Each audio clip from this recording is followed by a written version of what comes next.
aniga oo ah ayaa uu yiri qoraaga buugga cali amoore waxaan la kulmay aniga oo gaari BL saaran una socday xaafadeeda oo markaa ahayd deegaanka Madiina. waxa aan arkay wiil aad u dhiban. markaan weydiiyana dhibaatada haysata iyo halka uu u socdo buu isagana iigu jawaabay ma garanayo halka aan u socdo. dhibka haystana ma aan mid afka laga sheego oo kaliya ee wuxuu u baahan yahay inuu noqdo mid taariikhi ah oo bulshada oo idil ay dareemaan dhibaatada ay haysata. markaas baan ka codsaday ayuu leeyahay qoraha sheekadan in uu ii sheego.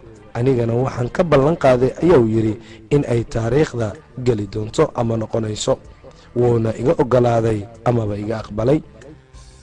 markaan ka soo wada degnay gaarigii baan u soo kaxeeyey baar ku yaala macmacaanka degmada Dharkiinley ee deegaan weynaha Madiina. goob markaas leh barxad nasasho oo gooyd ama geed weyn oo markaas ku hoos yaallo. waana wada fariisanay halkaasi kuraasidii taalay. waxaan dalbanay cabitaan qabow ah. dabadeed ayaan weydiiyey magaciisa. wuxuu iigu jawaabay saaxiib magacaygu waa Kamaal, adna waa Cali ayaan ugu jawaabay ayuu leeyahay qoraha sheekada. waxaan ka codsaday inuu ii bilaabo sheekada nuxurkeeda wuxuuna isagana ku bilaabay sida tan. waxaan ahaa mid ka mid ah dhalinyarada reer Muqdisho kuna dhaqan degmada Shibis ee gobolka Banaadir. waxaa ila soo gudboonaatay xaalad jacayl oo aad halis u ah. xitaa waxaan gaaray in aan seegseego amaba aan u jaro amaba aan u gooyo ama aan u gambiyaba waxbarashadayda. misna aan sariir markaasi la dul fuulo amaba la koro jacayl aawadiis. nasiib markaasi wanaag habeenada ka mid ah oo aan xusuusteeda ka goynin ayaan fursad u helay in aan jacaylka soo bandhigto aniga aan filaynin ayaa la yiri bay dhaayihaygu amaba indhahaygu markaasi ay qabteen amaba ay soo jiiteen Kaaha oo ahayd gabadha qalbigayga degtay. durba waan salaamay. abbaaya Kaaha ii waran baan idhi xaaladeeda. Kaaha oo yara xishoonaysa ayaa ugu jawaabtay abbo xaaladeeda waa okay ee adna xaaladaada. markaas anigoo fursadan ka faa'iideysanaya ayaan ku yiri abbaaya xaaladeeda waa iska cakiran tahay. oo maxay ku cakiran tahay ayay Kaaha u raacisay. abbaayo haddii aan kuu sheego wax kama qaban kartid ee maad iska keedhaaftid. Kaaha ayaa iga codsatay in aan u sheego waxayna ugu tiri abbow ii sheeg inaan wax ka qabto ayaa laga yaabaaye. markaas aniga aad baan u farxay waxaana ku yiri abbaayo haddii aan kuu sheego dhibaatada haysata waa arrin jacayl oo aan u hayo adiga ee abbaayo Kaaho. waxaan rabay in aan iga aqbasho jacaylka aan ku hayo.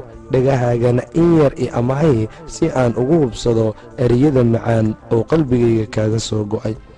kurbo badanaa caashiqa kulalkiisu darana kuu asiibana kow buu ka siiyaa kulal iyo qabow ma laha. kadeedkiisa gaarka ah kunkaroonay keligaagaan kaa socday hablahee iga kaafi kalgacaylka. kow inuu iga siiyo kaahay ku dhow yahay. markaas bay iyadana ku tiri abbowa Kamaal jacaylka ku hayo waa lagaa dareemayaa ee goormi ayuu kula soo gudboonaaday. abbaayo wakhti badan baa laga joogaa xilligii aad qalbigayga degtay. markaas bay tiri abbowa macaan maxaad hore iigu sheegi weyday. anigana waan ku danayn jiray sababtoo ah xaggayga baa dareen kuu hayay ee macaanow adna dhaayahaaga geli tixdan markaasi macaan oo dhagahaaga ii soo dhoway. subax walboo ku arka iyo saacaddan la joogo samaan badanow suuraddaada wacan baa seedahayga degtay. sadriga iyo laabta baan jacaylkuugu sidaa sina kuu iloobi maayo saamaynta cishqiga seeraha markaasi Kumaal macaanow. habeenkaasi waxa uu ii ahaa habeenkii ugu farxadda badneed ee nolosheeda isoo marta.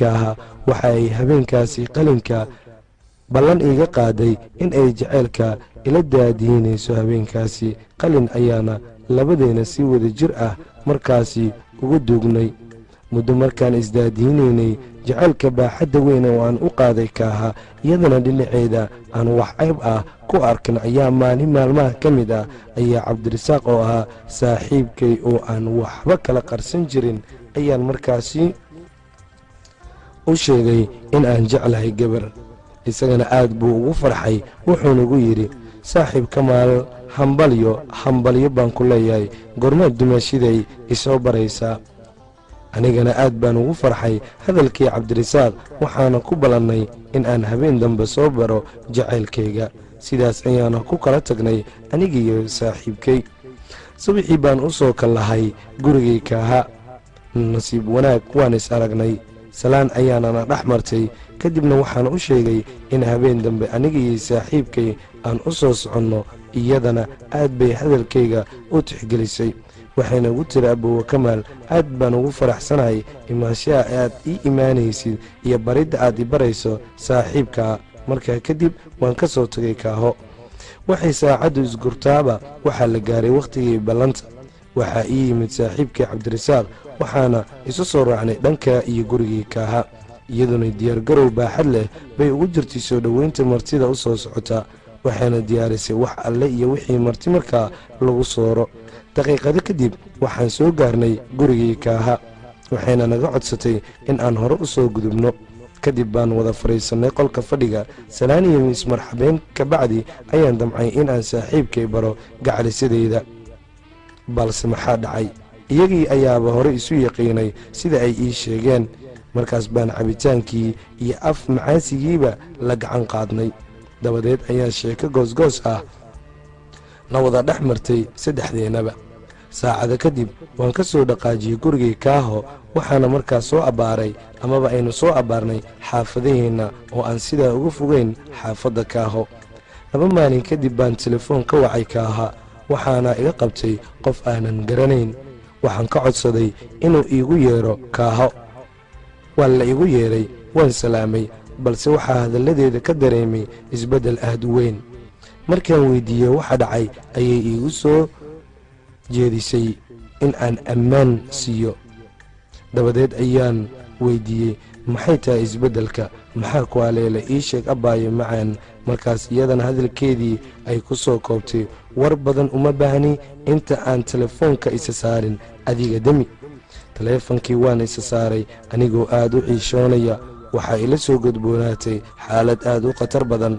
xitaa meel aan joogo iyo meel kale kalama aanan garanayn markay maskaxdeedii dib u soo noqotay baan u yeeray saaxiibkay cabdirasaaq waa uu ii yimid waxaana u bandhigay isbeddelka weyn ee ku yimid kaaha saaxiibkay aad buu uga murugooday wuxuuna ii sheegay inuu gacan ka geysan doono sidii uu u dhexdhexaadin lahaa aniga iyo weliba kaaho wuxuu kaloo ii sheegay in aan isdejiyo niyaddan khayr aan u sheego goor ay ahaatana aan heli doono jacaylkayga anigana aad baan uga farxay waana ugu mahadceliyey saaxiibkay sida wanaagsan oo iila taliyey waxaa kaloo uu ii sheegay inuu caawa u tagayo kaaho islamarkaana uu dhammayn doono wixii madmadow ah eena soo kala dhex galay anigii iyada ayuu yidhi kaaha si wanaagsan baan isugu fiicannahay wayna iga aqbali doontaa aad baan ugu faraxsanahay ama aan ugu farxay warkii cabdirasaaq uu yidhi waxaan rajaynayaa inuu ku guulaysan doono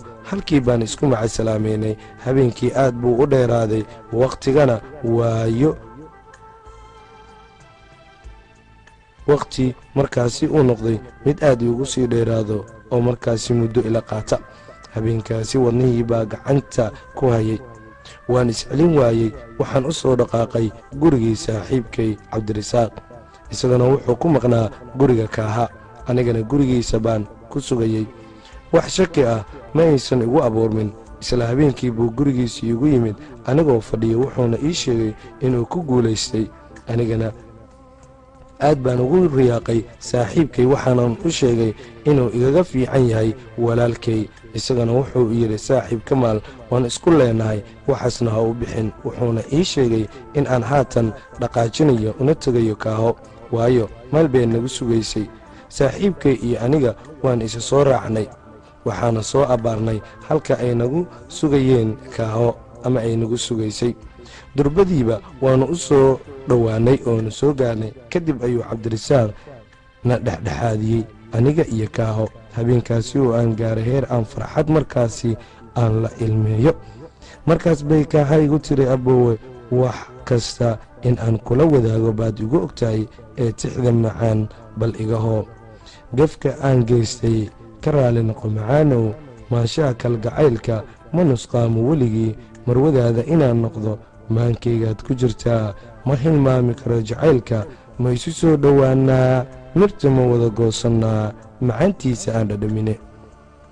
markay tixdaas ii tirisay baan aniga ku dhahay abbaayo macaan horay waan kuu jeclaa haddana waan ku jeclahay waayo dareemahayga oo idil baad ku wada saaqday ee gacaliso iga hano erayadan macaan.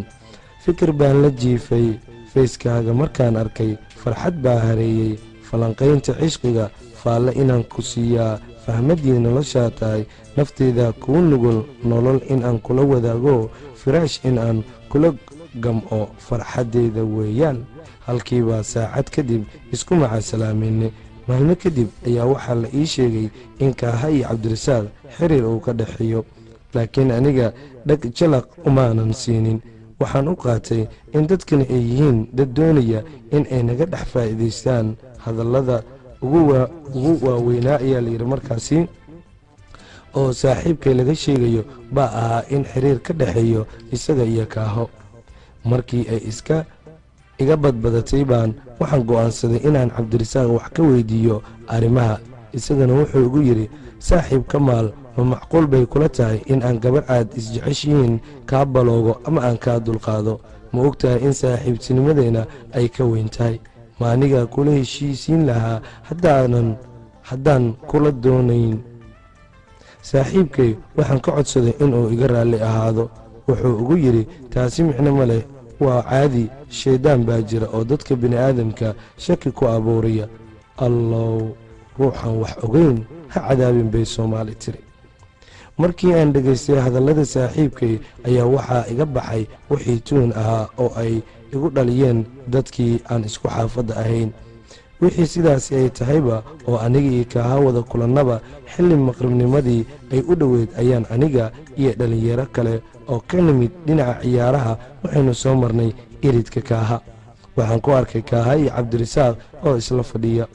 wax tuun ah iguma dhalan. waxaan u qaatay inay ka wada sheekaysanayaan arrimo caadi ah.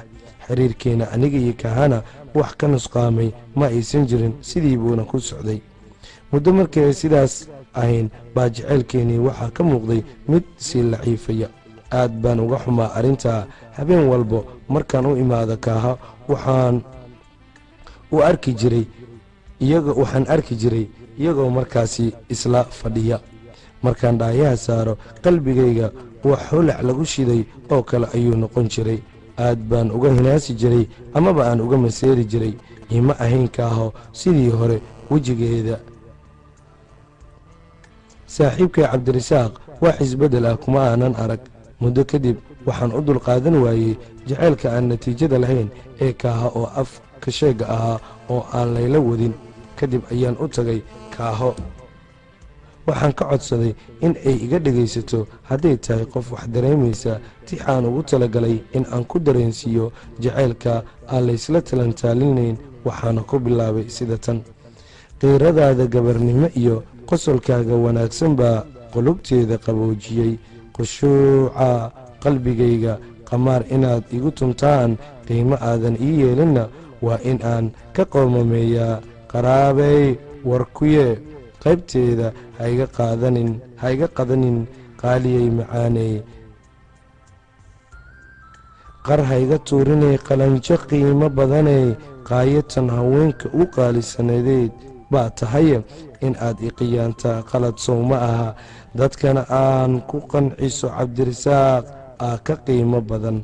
anna aad igu qalqaaliso beri baan aqalgelaynaa waa yaabkii allow umuuraha sahla waa la yidhaahda markaan tixdaasi mariyey baan u sii raaciyey nabsi ha gelin nabsi ha ka gelin jacaylka kaaha wax isbeddel ah kuma dhicin wax hadal ahna ma iisanay odhan waayo waa qof meel ay diyaar u tahay anigana waan isaga soo tegay anigoo aad uga xun maalintaa kadib waxa ila soo gudboonaatay xaalad aad halis u ah kaahana isbeddel kuma dhicin ileen horaa loo yiri halan jirin ku jabiso maalmo kadib ayaan waxaan maqlay in cabdirasaaq iyo kaaha ay aqalgeli doonaan runtii aniga waxay ii ahayd maalmaha iigu xumaa adduunyada dul saarnaasheeda waayo kama aanan filayn inuu iqiyaameynayo saaxiibkaygii qaaliga ahaa ee cabdirasaaq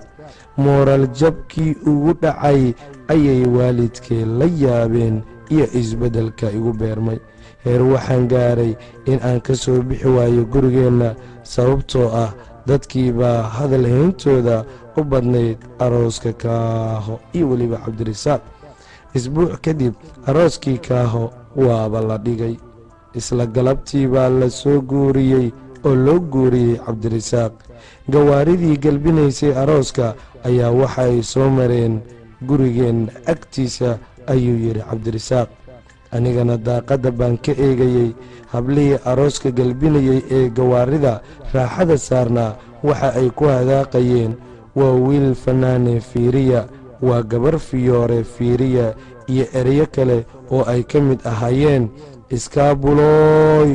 iskaabulooy irdaha ku ooy runtii indhahayga ayaa ilindurba ka soo daadatay wax miyir ahna ma lahayn anigoo dhanna waxaan noqday maqana jooga kadib ayaa hadal nuxuus ah afkayga ka soo burqaday haddaan calfan waaye kaaho ha calfado saaxiibkay inkastoo oo i khiyaanay oo daban culus ii dhigay dumaashinimadan ku baray dibin saaxiib miyuu ahaa ayuu yidhi waxaan leeyahay ha noqdeen kuwii isku waara oo kala hela wiil iyo caano gabar iyo caano aamiin xaqiiqdii dhibaatada igu habsatay waa middaas oo ii geysay ama uu ii geystay saaxiibkay halkaas bayna ku eg tahay saaxiib amoore ayuu yidhi wiilkii kamaal ahaa sida aynu ka wada dhadhansanay sida aan ka dhadhansanay saaxiibkay kamaal oo qisadan xanuunka leh ay ku dhacday runtii waa dhadhansan karnaa oraahda qisadani in ay isugu soo biyo shubanayso dumaashinimadan ku baray dibin saaxiib miyuu ahaa intaana waxay nooga eg sheekadii halkudhigeedu waa qushuuc badanaa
وذا اللعب معايو وذا لولي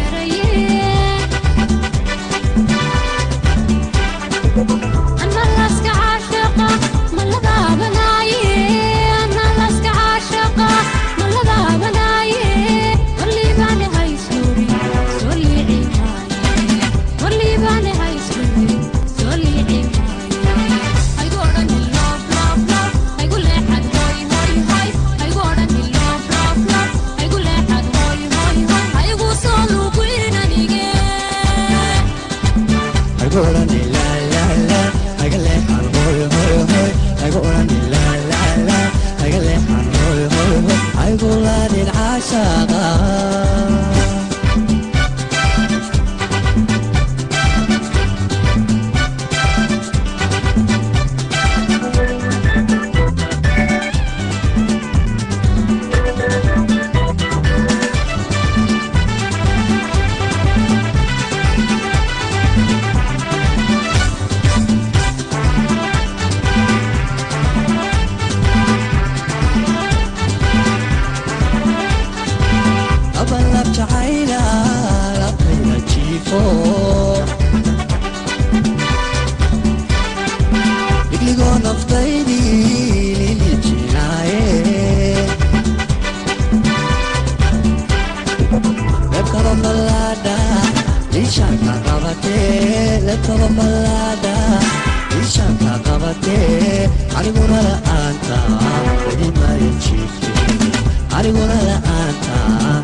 dugtahay jacaylka oo aan iska hubo ammaantaada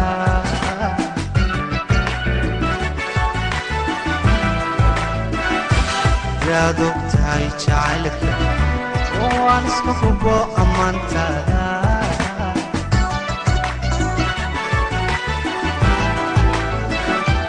iyo bahama qabeen dhammaysanaayo dadkii qalbigaygu mid kale indhuhumay qaban kareen